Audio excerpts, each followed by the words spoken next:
who swings the club so beautifully. She's a great scratch golfer and loves playing. Grandpa, would you take me to play golf? So I ran, I play golf in like record. I play speed golf. It's better that way. You know the expression? Miss it quick. No, I play speed golf, but I'm a good golfer. Everybody knows. Anybody that I've beaten in this group. But I love to play golf, but I don't get to play much. But I took off 2 hours, and the press couldn't find me. But they knew I was there because they follow me. And I was getting, are you okay? Guys are calling me up. Some of the guys in this room. Sir, are you okay? Yeah, what's the problem? There's a report, sir, that you're no longer with us. Remember that? No. The report was that I don't want to use the D word. It's such a horrible word. Dead. I don't like.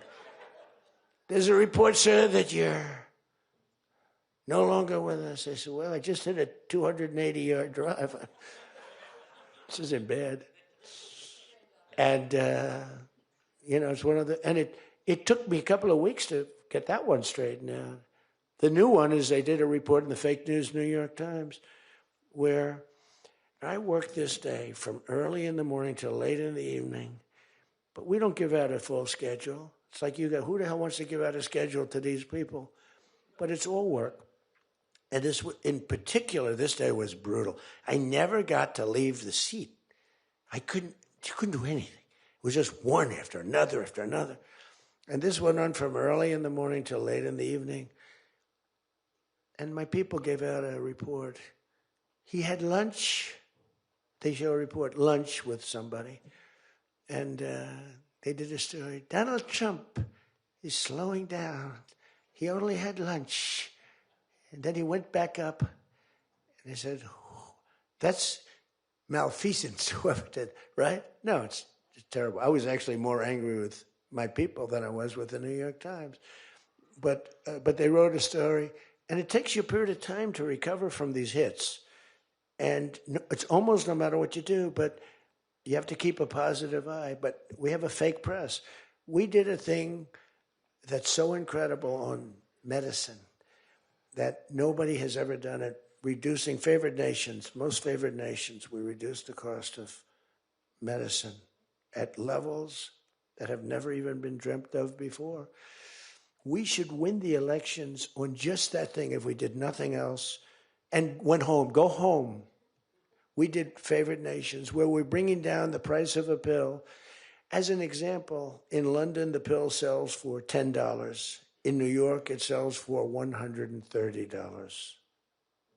That's 13 times as much. Most favored is I want to pay what the lowest nation in the world is paying. Everybody knew about it, but nobody had the guts or the stamina to do it or the respect from other nations, but I do. And then you also had to get the drug companies. The drug companies were not easy, but they were much easier compared to the other nations. So the other nations used to tell the drug companies, we're not going to pay more. It kept it for years the same price. Everything, we just kept going up, up, up. And finally I had the drug companies and I said, listen, fellas, you can't do this. Can't do it anymore. I'm not going to let it. We're going to do it. And you're not going to do it. And I did things to them that were brutal. But I really found out it was the nations that were so tough. So when France was told that the pill will go from $10 to $30, it's a big increase, right? But it's not really.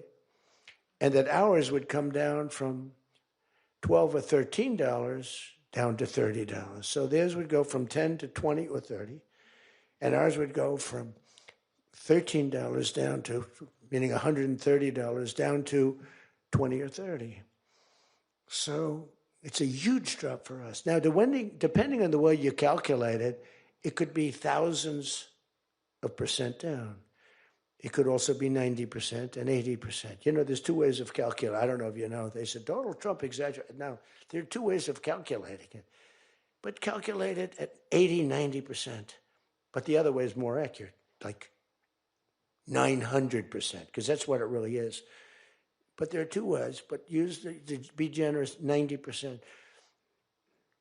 There hasn't been a reduction in 28 years, except for the 1 year where I got it down 1/4% and I had a news conference. I was so proud of myself.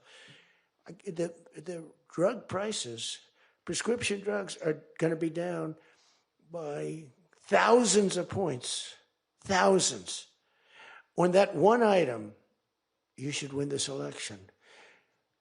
The New York Times barely wrote about it. The other papers barely wrote about it. Nobody even knows that the drug prices. Now, people will say, you don't mind if I don't read this crazy teleprompter, do you? Because, do you mind? Because I have, it's called standard. But these things are so important because you guys got to get elected. Because if you don't get elected, we have a country that's going to go to hell. So we can't play games. Ladies and gentlemen, the sun will rise tomorrow, and when it rises, we don't need this bullshit. We need to talk about favored nations. And your numbers are coming down at levels that nobody's ever seen. We inherited high prices. We inherited a mess. We inherited the greatest inflation in history. And you know what was knocking it down? The bad economy that we inherited. We inherited bad.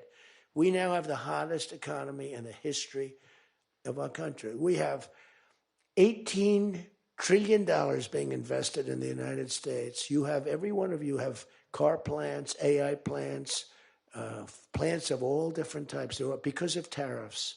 I hope we get the good ruling from the Supreme Court. I only hope we do, because it's given us tremendous national security. So let me just finish up, because I weave. I love to weave. If you ever weave and don't come back to the point, then that's a problem. Then you say, but when you weave and you go here and boom, boom, boom, always coming back, then you're in good shape.